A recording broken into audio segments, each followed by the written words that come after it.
And hello YouTube, and welcome back to another episode of the Zone TV Movie Entertainment with me, your host Jonathan, once again bringing you my thoughts and spoiler review for the brand new Marvel 22 film of all 11 years, Avengers Endgame. Now if you haven't seen Avengers Endgame, big spoilers here, don't watch this because I'm going to spoil the heck out of it, and I'm going to probably go through a whole hour in this talking about this because there's a lot to talk about, and I want to talk about it now, because if I don't, I'm going to lose my mind. So, we all know what happened, and you've been warned. So, we all know what happens at the end of Infinity War. Thanos basically gets all the stones. He snaps everybody out of half the universe. Gone. Kaput. Goodbye. Nice knowing you. The Avengers are broken. They felt like they failed. They're like miserable. They have no idea what to do. They don't know what's going on. They don't know if Tony's still alive. He's up in space. They don't know what's going on. And they need to fix this somehow, some way. So, this movie literally opens. It just opens. You don't even get the Marvel logo. You just get the opening. It just opens up with Clint. Clint, Hawkeye. He's with his family. They're having a nice picnic. They're hanging out. He still has his ankle monitor because of the whole Koya thing. And he's teaching his daughter how to become, an archer. So that way he could pass the torch maybe to her. A lot of people think he's going to pass it down to Kate Bishop. I don't think that's going to happen anymore. I think they're going to change that to his daughter becoming the new Hawkeye in the future. But who knows? But the actress who actually plays his daughter in the movie was actually one of the Russo brothers, either daughter or niece or something. So that was pretty cool. So they're doing their thing. She hits a bullseye. She goes to grab it, and then she gets dusted. He turns around. She's gone. He doesn't know what the heck is going on. He turns around and talks to his wife to see if she knows where. Maybe she went over there because they're about to go eat. They're all gone. He's freaking out. He has no idea what's going on, which I'm surprised he doesn't know anything what's going on because of the whole, alien invasion on Earth. I'm surprised his TV didn't call it, but whatever. Then it goes to the Avengers. Then it goes to space. Beginning the space, you see Nebula and Tony playing, what do you call that, football game where you raise your hands like that? I don't know what it's called. Anyway, they're playing football, pretty much. So they're interacting. Tony pretty much is like looking like he's about to die because, let's face it, you've been in space for that long and you have no oxygen, no food. You look like a sickly old man too. So he's like, decides, you know what, let me record a message. We have enough power to survive a little longer. Oxygen's gonna run out tomorrow. Basically from the trailer. He leaves, decides to do the whole message thing like he does in the trailer for Pepper, just in case she finds it or if he doesn't make it back. He falls asleep on the floor. Nebula picks him up, puts him in the chair. He closes his eyes again. He sees a glowing bright light in his face. He opens his eyes and he's like all sickly, like ugh. He opens his eyes. It's Captain Marvel. Captain Marvel saves him, brings him back to Earth, and then that's how we see the Avengers look up and they see the ship, and of course they see Captain Marvel, and of course they see Tony and Nebula. Which, by the way, we do not get the scene of Captain Marvel's end credit scene where they got the pager. They want to know who's on the end of that call, and she turns around. They find out, oh, where's Fury? That's not in the movie. That's crazy how they changed that, but what can you do? Maybe delete a scene or something. So they decided, hey, we need to, they briefing her and Tony what's been going on, even though he knows what's going on. He kind of got the list of people who did die. So maybe he lost some people. Maybe I'm pretty sure Happy Hogan died. He wasn't mentioned until the end of the movie. So maybe he died. He was pissed. Tony looked messed up in the beginning. He looked so messed up. It looked like he was a zombie. It was crazy. He was so out of color. His face was deteriorating. He hasn't eaten, like, it feels like forever. And he looked like he was about to die. So, he decides to stay back. Starts arguing with Captain America, obviously, because of the whole, oh, you weren't there, and the whole Civil War thing kind of broke back up. And then, of course, Captain Marvel's like, oh, now we need to find this guy and take him out now and get these stones back and fix everything. And then, of course, they all asked her, oh, where the hell have you been all this time? Oh yeah, I've been in space doing my thing where, they don't have Avengers like you guys have. You are here on Earth. So she had to go defend that, and that's why we all know where she's been. So they decide to just go and fight him. They go to space. They go find Thanos in the garden where he was supposedly retired. They go there. They confront him. They beat him down, kind of. Captain Marvel goes in, says, before they even get there, they're hovering in space. She goes down there to make sure, everything's okay, weapons or whatever. And she's like, he's there by himself. She goes there. They do their thing, try to get the gauntlet back. They literally chop off his hand because it's literally infused to his hand. They chop off his hand, and they're like, we want the stones. And Thanos already used the stones again to destroy the stones. So that way nothing can be used. Those stones can't be used to undo what he did. Because in Thanos' eyes, he did his job. He knew what he had to do. He won. He wanted to relax and have peace. Well, he got peace, kind of. Because in the beginning of this movie, which is hilarious, Thor cuts his head off and kills him. Cold blank. After like, oh yeah, what happened to the stones? Oh yeah, I destroyed them. Sorry. And then off with his head. Cuts to black. 5 years later, the world is pretty much still devastated that everything is gone and half the universe is destroyed. And of course, we get to see Ant-Man return. Now, when Ant-Man returns, the way he comes back, everybody speculated, oh, who's going to bring him back? Maybe they found him in the quantum realm and maybe that's how they bring him back. No, it was a freaking rat that brings him back. Because some people put, the people who are left on the Earth, or on the planet, they put stuff away in storage, people's names on it. Oh, this belongs to, somebody's. This belongs to somebody. And there was one storage unit that said Lang on it, so it belonged to him. Because they found it probably his driver's license or whatever. So he parked his car, and a freaking rat stepped on one of the machines, and then poof, he comes out. He's been in the quantum realm 5 hours for him, but for the rest of us, it's been 5 years. So he goes, he's wondering what the heck is going on. He no idea, he's freaking out.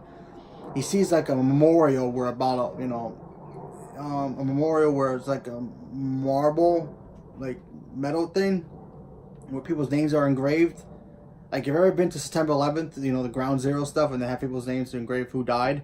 Kind of like that, but with everybody who got dusted. So he's freaking out. He's looking to see if his daughter's okay, what happened, and he sees his own name, and he starts freaking out. Heads back to his wife's house. He finds his daughter, all grown up, 5 years later, obviously, and he's relieved, but he still doesn't know what's going on. So he goes back to the Avengers compound to try to talk them, sense to them, saying what the heck is going on. They fill him in, and then he starts talking about the whole time travel thing. So then they decide, we're going to need some help figuring out this whole time travel stuff. So the first person they go find, of course, is Tony Stark. And at this point, Tony Stark is like, nah, because he was out unconscious when they went to go try to take out Thanos. He didn't want to be a part of it because he was too sick anyway. Been 5 years. He's got a kid. He's married to Pepper. He lives in like some kind of cabin somewhere in the woods, and he's in peace. He lives in a nice lake house. That's what it is, a lake house. Beautiful place. He's nice and peaceful. He's not Iron Man anymore. And they ask him, like, yeah, we want to do quantum time travel. And he's like, nah, they'll bring me in this. I'm not doing this. I'm not helping. I can't help you. I got a life now. I have my responsibility is to be with them and protect them. We can't do this. This is impossible. Blah, blah, blah, blah, blah. So they decide, okay, plan B. Who's the next smartest person that we know? They can't ask Shuri because she's been dusted. It's been confirmed that she's actually been dusted because her picture shows up in one of the, who's been dusted pictures. So they go find Bruce Banner. At this point, Bruce Banner is now Hulk. And Hulk is Bruce Banner. Confusing? Yeah, let me explain.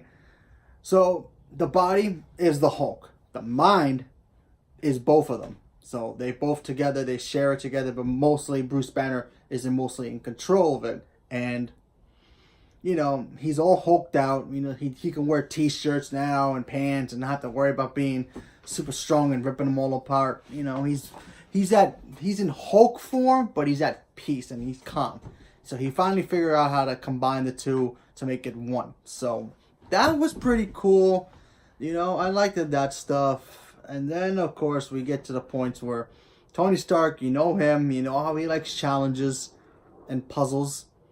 He decides, you know what, the hell with it. Let me just crack the formula for these guys. And what does he do? He cracks the formula. He ends up figuring out how to do time travel, making it possible. So I was like, that's cool. A little bit, really? Come on. Now you don't want, you first say you don't want to do it, and then you get the idea how to do it, and then you do it anyway. It's like, scientists, gotta love them. So I thought that was a pretty cool moment. So we get to the parts where they're all testing out the quantum realm things and all that. You know, they're building a machine to make it. And then, of course, before that even happened, they want to make sure they can test it. They test it out with, you know, Scott with his, you know, his car with a little quantum tunnel thing that he has before they made the big one. Test it out with him. Couple of funny moments there. You know, they made him small. They made him young. They made him into a baby. That was pretty fun. So then they decided to build a machine to actually make it work. Well, then after that, they need some, you know, they wanted him to test it out. But then while that's all happening, Natasha decides to go to Japan to find somebody who's been killing people out of nowhere, out of anger. And that's Ronan. Ronan, a.k.a. Hawkeye himself, Clint Barton. So we got to see him come back. Dude looks ripped. Guy was great. That was some cool moments there. So he comes back with Natty. Natty's like, oh, we have a way to get everybody back. We found a way. It might work. And he's like, don't promise me things that we're not sure might work or not. So he goes back with them anyway. And then they test it out. He comes back. You know, he gets the suit first. He tests it out to see if he can go back in time. He does. He goes back to his farm a couple of maybe months before the snap, I guess. And he picks up his son's baseball glove and he takes it back with him. So that was pretty cool. So then they decide, okay, we're going to need some more help.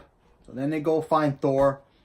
You know, Rocket goes out into space with Hulk and they go find Thor. And Thor, he's not himself, you know, physically or emotionally. He's not himself.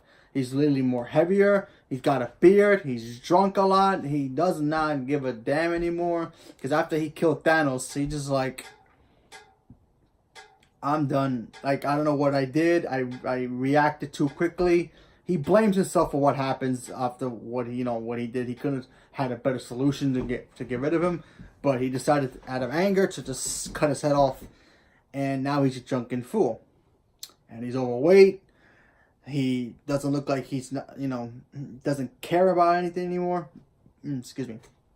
And, yeah. So they decide to get him back. He's freaking out. He's like, oh, I don't know. I don't know if I can do this. I don't know. He's not, you know, he's not himself. He doesn't have the confidence to be Thor, the God of Thunder anymore. But he comes back with them anyway. And they tell him about the plan. And then he gets on board. The plan is simple. Three teams, 6 stones. They all go out and they all have one shot to do this.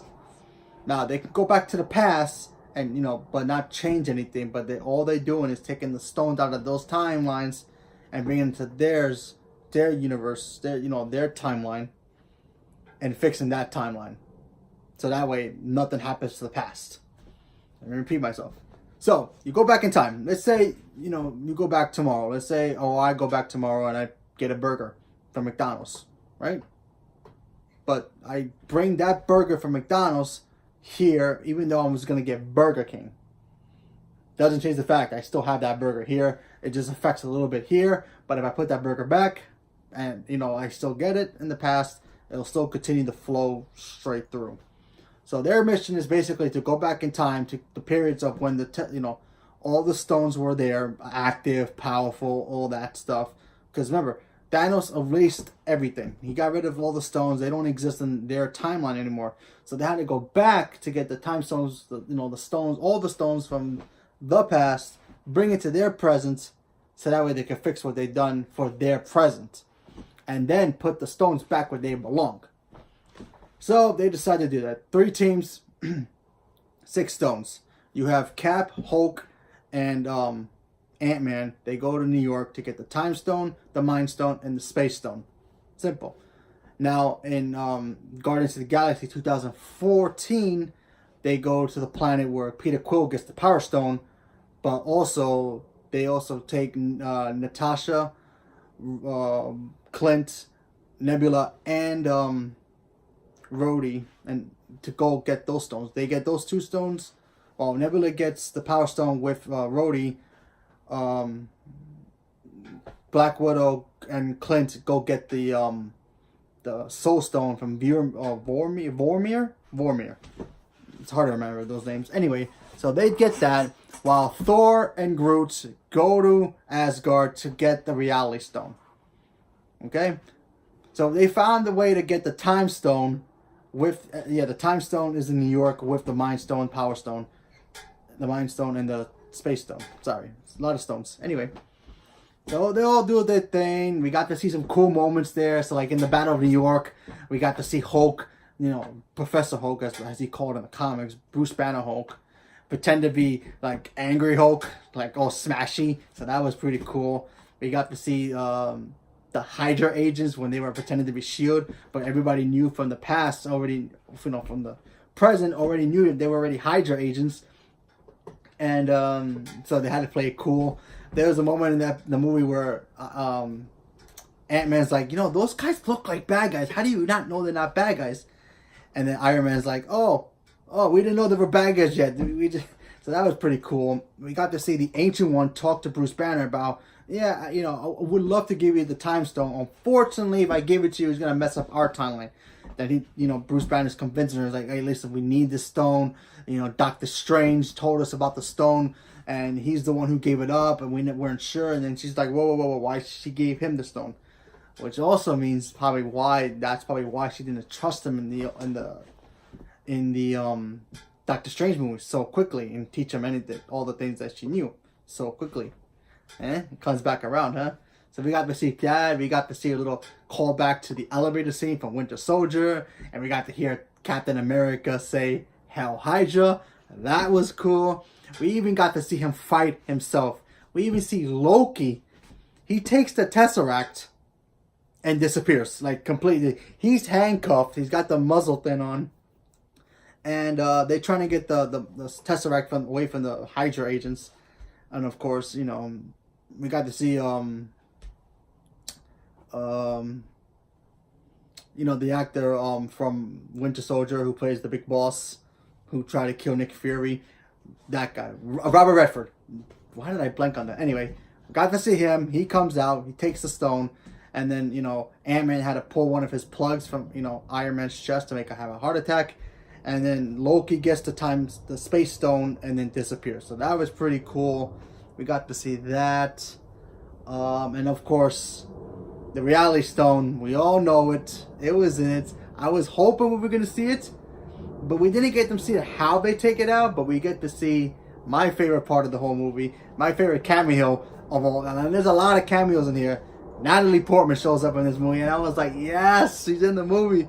No dialogue, which is okay, fine. I kind of figured she probably was just in there for 5 seconds and this says hi and disappears. But no, she literally is like laying down in the the palace, because she was at Asgard at the time when they were trying to get rid of the ether, the Reality Stone. Because the Reality Stone is liquid. It's not really a stone. Which I don't know how it's actually in the gauntlet, but go figure. So they got that. Of course, Nebula started getting, mixed signals with the Nebula from the 2014 era. And it started crossing wires. And then the Nebula from that timeline figure out what was going on with the Nebula from the future. And, Thanos figured it out. And then she decides to bring him to the future to fight the Avengers. He finds out what happens. He found out he snapped everybody, and the Avengers are trying to undo what he did. It was crazy. A lot of great moments here. I'm talking about that part was suspenseful, and we got to see Peter Quill do his dance in the beginning of Guardians. He gets smacked by Rhodey. That was fun. And then of course, now we're on Vormir. Vormir obviously knows what the Soul Stone is. When Gamora dies, sacrifice one to get a soul for a soul. So Clint and Natty decide to fight each other. They both go over. They wanted to kill each other, so that Clinton wanted to go over the mountain. Nat wanted to do it the same way, but Clint caught himself, tried to grab her. She's like, "Let me go. Don't worry about it. It's okay." And then she lets go, and then she dies. So Black Widow dead, gone, kaput, goodbye. Thank you for being here. Thank you, Scarlett Johansson. Now, we got to see that. So Clint gets the Soul Stone, comes back. Then they have a little funeral for her before they continue trying to make the gauntlet. They make the gauntlet after they get all the stones back. Oh, before I forget, almost forgot. Tony and Captain America had to go back to the 70s to get more pen particles to be able to time travel again. And, of course, get the Space Stone from there because they lost it from Loki. Because we have no idea what happens to Loki. I have ideas of what's going to happen with the Loki thing, but I think that's going to be part of his streaming service show. Because remember, those streaming service shows on the Disney Plus is going to be canon. So that's going to be interesting to see what happens with that. So we have to wait and see what happens with Loki. But Loki's alive, so not the one we all know and love, but a different version we're going to probably see moving forward. But anyway, so we got to see that. We got to see Tony interact with his father when he's young, talking about how, oh, I'm about to have a boy. I don't know what to do. I don't know how I'm going to be able to function this thing. And he's like, man, don't worry about it. Take it one day at a time. I have a daughter. That was some great stuff from that. Seeing that was pretty cool. I actually like that a lot. We got to see that. And then, of course, Steve got to see Peggy a little bit. A lot of cameos in this movie. It was great. I love those moments. Then we get to the end. I'm going to go forward a little bit more. So they finally got the stones. And then, of course, Iron Man makes his own gauntlet, of course. Why? Because he's Iron Man. Why not? Hulk is the only one who's able to do it. So he puts it on. It starts frying him. Like literally frying his arm, half his body. But he's able to hold it. And then he snaps his fingers, bringing everybody back. But they're not sure if it worked. But then Clint gets a phone call from his wife. His wife is on the phone. He's like gasping with air. He's like, oh my God, my wife is back. My family's back. But they don't know what's going on. Then, of course, they get attacked by Thanos from the past. He comes to the future to attack them. And it was awesome. And we got to see Thor grab his Stormbreaker. And he has Mjolnir as well. He got it from the past when he was in Asgard trying to get the Reality Stone from Jane. So he was able to get that back for a little bit. And oh my God, this fight scene was incredible. First of all, just the three of them alone were fighting Thanos. It was awesome. But then the greatest moment, I think, in comic book, one of the greatest moments in comic book history I've ever seen in the big screen ever, will never be duplicated ever again. Captain America having the hammer. He grabs the hammer. He's whipping it around. He's smacking Thanos around. He's using electricity and blasting him like a crazy person. That was some crazy stuff. I was flipping out. The whole theater was going nuts. I'm talking about crazy. And then, of course, when they all thought they couldn't handle him, because they all kind of got their asses whooped, Captain America's shield breaks. But you know him. He doesn't give up. He's like, I could do this all day. But even though he doesn't say the line, but he pulls a string to make his thing tighter. He's like, let's do this again. He's got, the hammer. And then everybody comes back. The portals open. Doctor Strange's portals come. They all come back. He gets the hammer again and says the magic words that we all been waiting for him to say, Avengers, assemble. And then he starts, the whole team, everybody starts fighting. Thanos' army starts coming. They all start duking in like Lord of the Rings style. It was crazy. I'm talking about complete nerdgasm. Everybody was going nuts. We got to see Pepper in the rescue outfit. That was dope. We got to see her team up with Iron Man, circling around each other, blasting. That was cool. My favorite moment in that battle scene, though, I have two. One of my favorite moments, seeing Scarlet Witch come back, and she looks at Thanos, she goes, you took everything from me. And he goes, I don't even know who you are. And then she just goes, you will. And her eyes are glowing red. I'm like, why couldn't she be a mutant? Because that's such an X-Men moment right there. I'm like, oh, that was so great. That was, oh, wow. And then, of course, Thanos starts to do the cheap shot because he's getting his ass whooped. He starts using his ships to try to shoot everybody down. And then who comes to saves the day from that?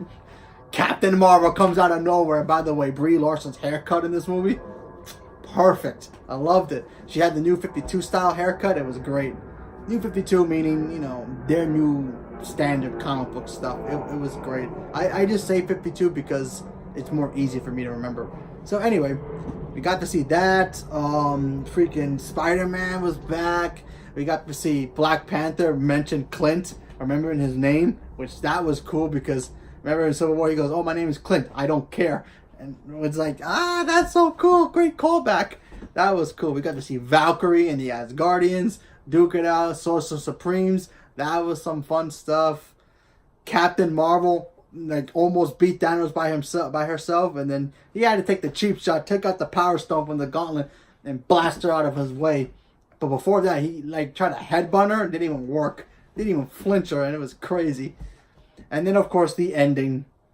Thanos is fighting Iron Man. He has the gauntlet. He's trying to snap his fingers. He doesn't have the stones. He just snaps his fingers anyway. It doesn't work. Then Iron Man gives the best line of the movie. He goes, "And I," he's all beat down. He's like, breathing heavily. He goes, "And I am Iron Man."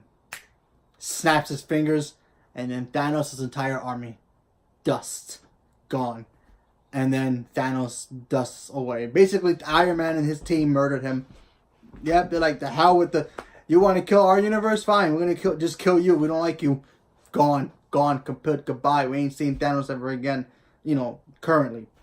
Past-wise, we'll see him in the past a couple of times here and there, but moving forward, not anymore. Thank you, Josh Brolin. That was pretty cool of you for doing that, for being a part of the universe, but you're gone. You're done. History. End of story. Anyway, you coming back. But man, and then of course, the tragic ending of losing Iron Man, Tony Stark, Robert Downey Jr., gone. No more. Kaput from the movie. And man, they have a funeral for him. Everybody comes back. We even get to see the kid from Iron Man 3 all grown up. He was there. Spider-Man, Hot Aunt May was there. Man, Nick Fury shows up. It was crazy. We got to see Happy Hogan, you know, Happy with Morgan, which is Tony's daughter, hanging out with her, trying to comfort her. Losing Iron Man is like crazy. And then they're like, yeah, like they stabbing us with these emotions here. And then they decide to just twist it even more. Captain America decides, you know what, let me just go take the stones back. I'll be right back. So he does, you know, because like he could take as long as he wants, like 3 years or 5 billion years, and he'll be back in 5 seconds for everybody else. No problem. Decides, okay, let me go take all the stones back and mirror back to their time period, so that way it doesn't cause, you know, multiple universes here and there. And then of course he decides to stay in the past. And then they're all wondering what the hell happened to him. Is he okay? Where is he? Get him back. They look off to the sunset and they see an old man sitting in a bench, and it's Captain America. Captain America is just sitting down there. He's old. He lived his life in the 40s with Peggy. He's happily married to her. And then the final moment of that moment, he gives the shield to Falcon. He's like, "You're the new Cap now." He doesn't say that, but he just like, "This is for you."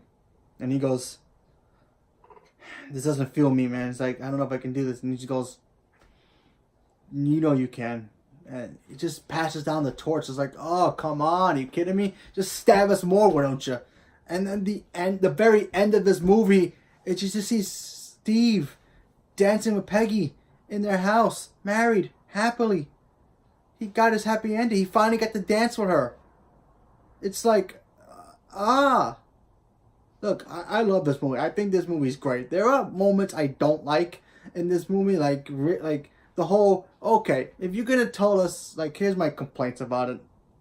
If if you're gonna tell us Iron Man doesn't want to do all this crap, time travel, he's happily, then don't just make him give us, the answer to time travel like that. Have him struggle with it a little bit. He did some stuff around, in his house, like he normally does, to figure out things, but he did it too quickly. I'm like, okay, really? That's a little too much. Come on. Not even Professor Hulk can do that and that quickly. I know how smart you are, but seriously, dude, come on. There were moments like that, and I really wish Captain Marvel was in the movie a little bit more, but what can you do? I'm not going to be picky with that, because honestly, Captain Marvel's Captain Marvel, and I love her very much. And, I did wanted to see her, I guess, get beat by Thanos the first time, and then maybe deal with that first loss, and like, wow, I'm this powerful, but I still lost, and see how she would have felt. Like, and then also Thor being super fat, it's like, it's cool and all, but still, really, you had to make him fat. He could have lost the weight, but like that quickly, obviously with magic, but still, that kind of got tiring a little bit. But other than that, not too much problems with this movie. I do love Infinity War a little bit more. I do love Infinity War a little bit more as a story wise, but as a movie wise and action wise, I'm picking this one only because, first of all, we got to see Thanos as a villain, and he was crazy. He's crazy in Infinity War, but he was a strategist. He was a conqueror. He wanted to conquer. He had goals. He wanted to compass. This Thanos, he didn't give two shits. There was one line in the movie. He's like, "Okay, so I had a plan. It worked, but you people just don't get it. You don't get my idea. What I was going for. You guys want to keep poking your nose in my business." Now you're pissing me off. Now I'm just gonna wipe out everybody. That's how sick he was in this movie, and he was wrecking all of them apart. Okay, he didn't even have the gauntlet. He was still kicking their asses. It was crazy. And Thor had Stormbreaker, and he still couldn't beat him. Captain America had the Mjolnir, nothing. Captain Marvel tried. They all had to band together to stop him. Tony snapped his fingers was the only way to really beat him, and that was crazy. But look, this movie is great. I enjoyed it very much. I loved it. I think it's going to be one of the best movies ever. I thank Marvel. I thank Disney. First of all, thank Disney because they bought the Marvel universe. If it wasn't for them buying, Marvel Comics and Marvel Studios, we probably wouldn't have this movie. We probably wouldn't have any of these movies at all. So thank you to Disney for doing that. And even though you guys shouldn't be buying too much stuff, you need to calm down with your buying things. But, it gives me hope for the future now because, what are they going to do with Fantastic Four? What are they going to do with the X-Men? Stuff like that. It's going to be like, that's going to be fun to see. And, growing up with these 22 movies, it's like, yes, everything was great. But, look, we all know they're all coming back. Everybody's going to come back one way or another eventually. How? Time travel now. They can just get the past versions to do couple things here and there and then go back to their past, their time. That's it. They're not going to stay with them forever. They're just going to do their own thing. That's probably what's going to happen moving forward. I think that's what's going to be the thing that, for the next threat, Galactus or Silver Surfer or whoever. Apparently the Eternals is going to be the next movie. I think the next movie, and I'll explain more about it in my, when I do my what's next for MCU video. I think they're gonna fight the Eternals, and I think the Eternals are gonna be the next villain for the next movie. Now, the Eternals are such a different villain-wise, but I'm gonna have to explain that in my next video. But yeah. And then, of course, once they bring in Fantastic Four and the X-Men, it's gonna be even crazier, and how they're gonna deal with that. So yeah, there you go. There's my thoughts and my full spoiler review of this movie. And of course, the ending, of course, seeing all the characters' names pop up in the credits, and then everybody's signature, but seeing the people who got to have cameos were all in the credits, I was like, yes! Natalie Portman came up, I was like, yay! I clapped for that one, because I'm a big Natalie Portman fan. I love her in this movie, so, I think I'm the only one who does, so there's that. I do wish she would have grabbed the hammer herself. That would have been cool, but she didn't have any lines. She just got up from being, like, I think she was supposedly sleeping in the movie. And then she wakes up and then she does her thing and then that's it. She goes off screen and then Rocket goes out behind her and that's it. But still, it was great seeing her in the movie. There's no after credit, but the ending does have a little how can I put this? A little, if you listen to it, you hear a banging noise. It feels like somebody's building something. That could mean, oh, like Iron Man, he did the the banging when he first built his suit. It can be a callback to that, or it can be somebody just getting ready to build the suit for them to be the new Iron Man, or it could just be nothing. But that's pretty much it. There's really no after credits leading up to the next movie. We're not gonna get any announcement of what's next until after Far From Home, even though we know the Black Widow movie is coming, and that's the only movie we know besides that, and the Eternals are coming, but we don't know what else is coming after that.